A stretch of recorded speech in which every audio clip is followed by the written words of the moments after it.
Mbukeli sikwamukele endabeni zakusihlwa sibonga kakhulu ukuthi uhlanganyele kanye nathi namhlanje igama lami nguNoxolo uMamtshali wakwamwali ake sibheke ihamba phambili kusihlwa nje.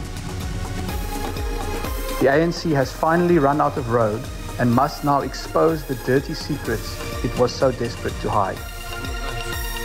I-Democratic Alliance ithi ANC siphelelwe amaqhinga ngemva kokuthi inkantolo yomthethosisekelo ichithe isicelo sayo sokwedlulisa isinqumo sokuthi inikeze i-DA imqulu equkethe ulwazi ngohlelo lokujutshwa kwamalungu ayo ezikhundleni. And the so-called assaults that were meted out at the so-called dumping area, they are not there, it's fabrication.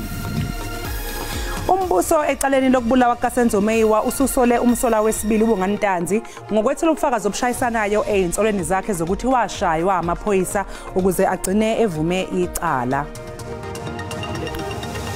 I don't think we were miles off. I said to the boys after, I think we were good for about 65% of the game. Iqembu lesizwe lekhilikithi iProteas lifuna ukwenza kangcono uma litholana phezulu neNew Zealand emidlalweni weTest wesibili ozobanjelwa eHamilton kusasa.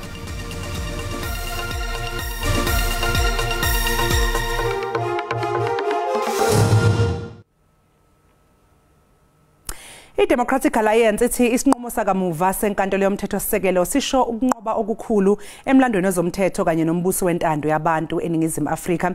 Lokuza emva kokuthi inkantolo yomthethosisekelo isichithe kanye nezindleko isicelo se-ANC sokudlulisa isinqumo sokuthi inikeze i-DA imqulu equkethe ulwazi malungana nohlelo lokujutshwa kwamalungu ayo ezikhundleni.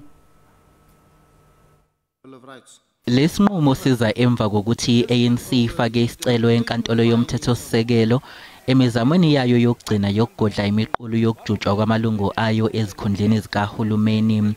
Maphambilini inkantolo ephakeme yaseGauteng kanye nenkantolo yokwedluliswa kwamacala zakhipha isinqumo esabe sivuna i-DA ngelithi iqinisile uma ithi izakhamuzi zakuleli zinelungelo lokwazi malungana nomgomo wokujutshwa kwamalungu e-ANC ezikhundleni zikahulumeni. The Democratic Alliance has won our case in the Constitutional Court, compelling the ANC to make public its complete cadre deployment records dating back to the 1st of January 2013. In terms of the judgment, the ANC now has 5 working days to hand over to the DA all meeting minutes, CVs, email threads, WhatsApp discussions and other relevant documents relating to the cadre deployment committee. I-DA ithi egcineni inhlanzi eshelwa amanzi ku-ANC njengoba manje ezovela obala amahlazo ayo ebeyizama ukuwafihla. The ANC has finally run out of road and must now expose the dirty secrets it was so desperate to hide. Today marks one of the great victories in South African legal and democratic history. This ruling will firstly ensure transparency by forcing the ANC to reveal exactly how Ramaphosa's cadre deployment committee laid the foundation for state capture by interfering in public appointment processes. Leli qembu likhuthaza noma yimuphi umuntu wakuleli ongase abe nesikhalo ukuthi asebenzise isenzo sokuphoqa i-ANC ukuthi dalule ukuthi usebenza kanjani umgomo wayo wokujoba amalungu ezikhundleni njengoba abantu abanamakhono begcina bengaqashwa kulezo zikhundla. Umholi we-DA uJohn Steenhuisen uthi izinsolo zezenzo zenkohlakalo ezeyaminiswa nephini likaMengameli wezwe uPaul Mashatile akufanele zifihlwe ngenhloso yokumvikela. uSteenhuisen namhlanje uvulele icala uMashatile estation samaphoyisa edolobheni eKapa. I-DA ithi lezi insolo zezenzo zenkohlakalo ezibhekene noMashatile zisukela ku-2004 ngesikhathi esengamele ukuphathwa kwemali kuhulumeni waseGauteng. Basola uMashatile nangokuthi wephula imigomo yokuziphatha yamalungu eParliament ngokungadaluli konke athola ngakho enye inzuzo ngaphandle nje kweholo lakhe kuhulumeni. When you look at the depth of these allegations, had the lifestyle audits been done and completed in time, some of these allegations would have been picked up much earlier. Umholi weqembu uJohn Steenhuisen uthi inkohlakalo edlalubi kuhulumeni ngeke yaqedwa ngelanga elilodwa. Noma kunjalo uhulumeni kufanele abonakala ukuthi uyalwisana nezenzo zobugebengu nenkohlakalo. We need to put a few big heads on spikes to start to let the message go out to the rest of the country that there are consequences for corruption. The problem with our approach to date is that we've always gone after the small fish. Ihhovisi likaMengameli wezwe likhuthaza labo abanobufakazi bezenzo ezingalungile ezenkohlakalo ngokuthi bangananazi kunalokho babikele abezomthetho. I-ANC KwaZulu Natal imise amakhansela ayisikhombisa kumasipala waseMzumbe ogwini oseningizimu yesifundazwe ngemva kokuthi ke lamakhansela ayisikhombisa avota kanye namaqembu aphikisayo ukukhipha imeya ye-ANC esikhundleni ngesonto eledlule aphinde eseka ukukhethwa kwekhansela le-IFP uMlungisi Ndlovu njengemeya entsha. Amaqembu aphikisayo eMzumbe akhiphe ube imeya ye-ANC ngokwesekwa amakhansela e-ANC emkhandlweni. Sekunesikhathi lungekho uzinzo kulomasipala. I-ANC inezihlalo ezingu-21 bese kuthi i-IFP ibe nesihlalo ezingu-14. Unobhala we-ANC esifundazweni uMnumzane uBheki Mtolo uthi lamakhansela azojeziswa. Kuyicala elikhulu kabi uma ngaba usuvota uvote ukhipha umeya we-ANC ufaka umeya wenye inhlangano i-ANC engadlelani nayo. Mawenze njalo usuke sewenze icala elikhulu kwa-ANC. Umtolo uthi i-ANC yenza iphutha elikhulu ngokukhetha lamakhansela ukuba ayimele emkhandlweni. I-ANC ithi ke usomlomo wakulomasipala uSibonelo Maphumulo usexoshiwe eqenjini. Kepha uMaphumulo yena uthi akakatshelwa ukuthi usexoshiwe futhi usaqhubeka nomsebenzi wakhe. Uma kwenzeka ikomiti loqondisa igwegwe okanye noba oluphi uhlelo lwe-ANC elingagcina seliba mphuca ubuluku babo nyanzeleke base kuma-by-election si ready kakhulu ama-by-election futhi sowawina ngamalengiso nabo balazi leqiniso. I-ANC ithi angeke isho ukuthi isicwawo sokuqondisa izigwegwe salamakhansela sizokuthatha isikhathi esingakanani. NginguSimphiwe Makhanya wezindaba ze-SABC ngiseThekwini. I-Patriotic Alliance ithi khathazekile ngokuthi isikole samabanga aphansi esikhishini eSouthville eTshwane sithatha abantu abadabuka eZimbabwe njengabamqoka okudlula bakuleli. Lokhu zemva kwembiko ethi bangamaphesenti angama-60 abafundi abakhuluma isiShona kulesi sikole.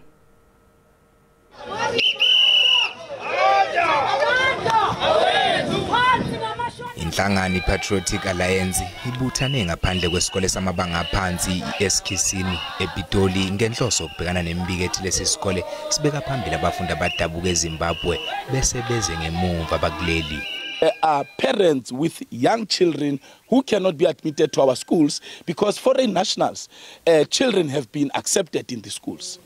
So we are saying that even that 20%, we need to go door to door. Our members need to do door to door here so that they can establish if there's any parent whose child has been rejected from the school. So that we can take that child, bring the child here. The principal must take out a Zimbabwean and put a South African. Iqembu liphindela veza ukukhathazeka ngensolo zokuthi isikole sesifaka isicelo emnyangweni wezemfundo zokuthi kwengezwe isiShona njengolimi esikoleni. Isikole kanye neziphathimandla kwezemfundo bakuphikile lokhu.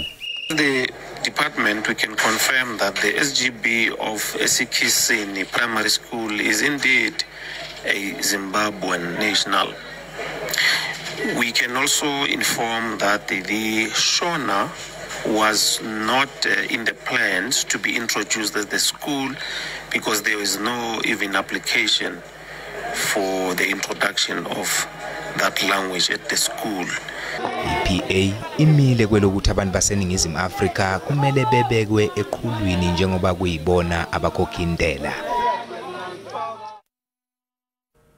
Umbuso ecaleni lokubulaka kaSenzomeyiwa ususole umsola wesibili uBongani Ntanzi ngokuguqula ubufakazi abethula phambilini. uNtanzi uphekwe ngembuzo ngobufakazi bakhe obushayisanayo mayelana nezinsolo zokushaywa amaphoyisa. Umsolo wesibili uBongani Ntanzi usolwe ngokuguqula ubufakazi bakhe mayelana nezinsolo zokushaywa amaphoyisa lokulandela ukuthi inkantolo yatshelwa ukuthi uNtanzi washaywa ngaphambi kokuba ehanjiswe endaweni avuma kuyo icala lokuqala mhla zi-19 kuNhlangulana ngo-2020. Kodwa uNtanzi uthi lesi sigameko senzeka ngayizolo. Kwezenkantolo mina ngishawe ebusuku nge-18. I was assaulted on the 18th at night. And that was before the AVL report was presented before this honorable court. Futhi logo kwatshelwa umkhani ngaphambi kokuthi kukhishwe lobufakazi be-AVL. Kwesenkantolo angeke ngikwazi ukuphendula umngomezulu ngoba ubaba umngomezulu ngasho laphambi ngishilo lapha phambi kwesenkantolo mina straight ukuthi Z18 Z19 Z24 so lama phepha akhuluma ngawo umshushisi mina ngeke ngikwazi ukwaphendulela la. Inkantolo iphinde yezwa kokuqala ukuthi uGininda wasabisa uNtanzi ngesikhathi efika lapho ayesebenzela khona. And the so-called assaults that were meted out at the so-called dumping area, they are not there, it's fabrication. Uthi nalokushawa okuthize lokho okukhulunywa ngakho akuzange kube khona ukuziqambela nje. Because enkantolo ngiyethemba lapha ngikhuluma into eyenzeka kimi. Wayengekho yena uphethe iphepha leli alitsheniwe. Ukube mhlawumbe wayekhona and ukube uyazi inhliziyo yami uma ngiphamba kokho enkantolo ebhlungu kanjani noma ngibabona labo buthezi babe ngishaya phamba kokho enkantolo. Inhliziyo yami ibhlungu. Umshushisi wombuso utshele uNtanzi ukuthi ubufakazi bezobuchwepheshe obumayelana nokuhamba kwemoto bukhombisa ukuthi usengayezmithiyo. Ukuphekwa ngemibuzo kaNtanzi kuzoqhubeka kusasa. Mbukelisi sathi qhu ngapha ke ngaseyitolo kanti uma ngabe sibuya sokuphathela udaba oluthi sifundile asikwazi ukusebenza nama patient esibhedlela yasidinga uhulumeni uthi awunayo imali yokusikhokhela. Odokotela abangasebenzi bagcwala emigwaqo yasemgungundlovu namhlanje behambisa uhlu lwezikhali emahhovisi omnyango wezempilo bekhala ngokwentuleka kwamathuba emisebenzi.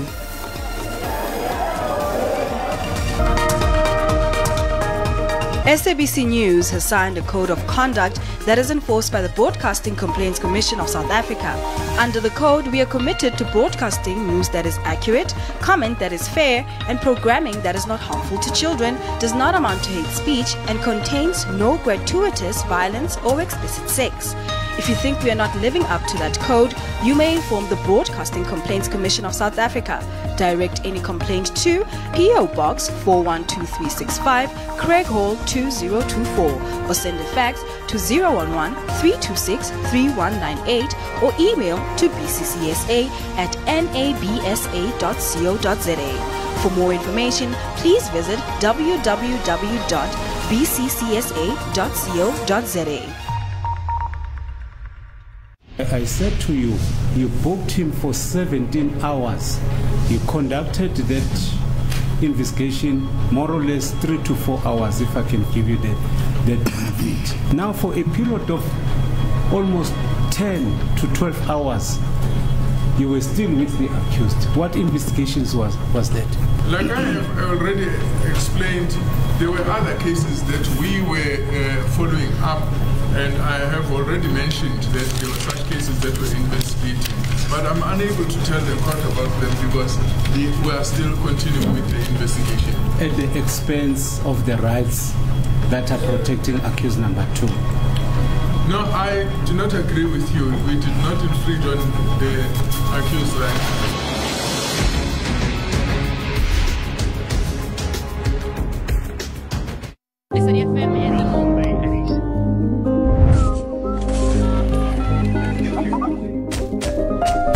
Our stars have shone across airwaves and TV screens in your own language aglow. And on multiple digital domains, stories flow. Impartial truths from lands far and unknown. Sherman Rusby's SABC News, New York. Washington. Juba, South Sudan. Cape Town. Kimberley in the Northern Cape. African breaking news unveiled day and night. Broadcasting news that's free from fear, independent and impartial.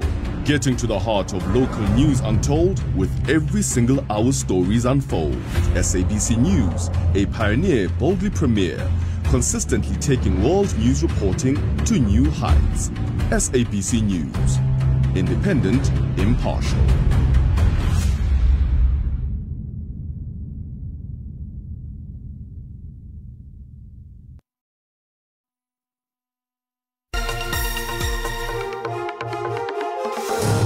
Kwaze kwentokozo mbukeli ukuthi siphinde sihlangane njengoba sesisho sithi bese siqalile lezimvula ezilapha nalapha ephelezela ukuduma kwezinye indawo kakhulukazi eGauteng njengoba selozilahla kunina siye siyongena lapha ko Northwest kwelase Freestad eMpumalanga uyongena eduze kwentaba zokhahlamba nasendaweni ephakeme lapha Eastern Cape entshonalanga siqhube nje nokubalela sika ngamafu kodwa ke endaweni ke ezingasogwini sisho sithi masihlabela phambili siyobheka usuku lakusasa inkungu yasekuseni kakhulukazi ogwini esentshonalanga libalele nje kamnandi mawungena ke ikakhulukazi endaweni ke ezimaphakathi aqhubeke kodwa la amathuba kuba amancane emvula ke ezingaphelezela ukuduma kakhulukazi lapha eStern Cape endaweni ephakeme iyongena lapha kwelase Free State eMpumalanga kanjalo naseGauteng iyongena naseningizimu yalapha koPolokwane kanjalo naseNorth West ixake futhi inkungu ekhathini zasekuseni kakhulukazi ke lapha eMpumalanga iyongena maphakathi neKwaZulu Natal engasiphazamiso nje kubashayeli ngophamontla velanga iyashabalala inkungu sisho sithi ke iSouth African Weather Service yaqhubeka ikhipha isixwayiso esilapha kusigaba sesibili semvula ezingaphelezela ukuduma okunganomgozi ikakhulukazi kwe engxenyeni ke ezilapha eMpumalanga lezi imvula maseqala ebusuku banamhlanje nibe nokuqaphela kanti ke sikhona nesixwayiso sesimo sezulu singabhebhisa umlilo engxenyeni ke ezimaphakathi entshonalanga ungena njalo uyongena lapha eStern Cape Fort West koKaladokwe uyongena lapha koBloemfontein moze waqala umlilo kubenzima kakhulu kanti ke iseluleko esinaso ukushisa phecelezi lo esikubiza sithi heat wave condition ikakhulukazi engxenyeni ke ezimaphakathi neKabayezwe uyongena ke ikakhulukazi lapha eStern Cape maphakathi lesivuvu singaqhubeka kuze koshaya usuku langolosine sisho sithi amazinga okushisa liyashisa nje kakhulukazi engxenyeni ezingasogwini ngale kwaloko libe phakathi nje kwezinye indawo ikakhulukazi enkabeni yezwe kanjalo nasentshonalanga ukuphamontla velanga ngivumele ngisho ngithi ke kusasa so lindela ukuthi lithande nje ukhipha umkovetsheni mawungena ikakhulukazi engxenyeni ezimaphakathi kanjalo nalapho kovusile siyongena kwaZulu Natal liyashisa eGauteng iqhubeka nokushisa ngisho ngithi ke ngiyayithatha indawo benobusuku obuhle.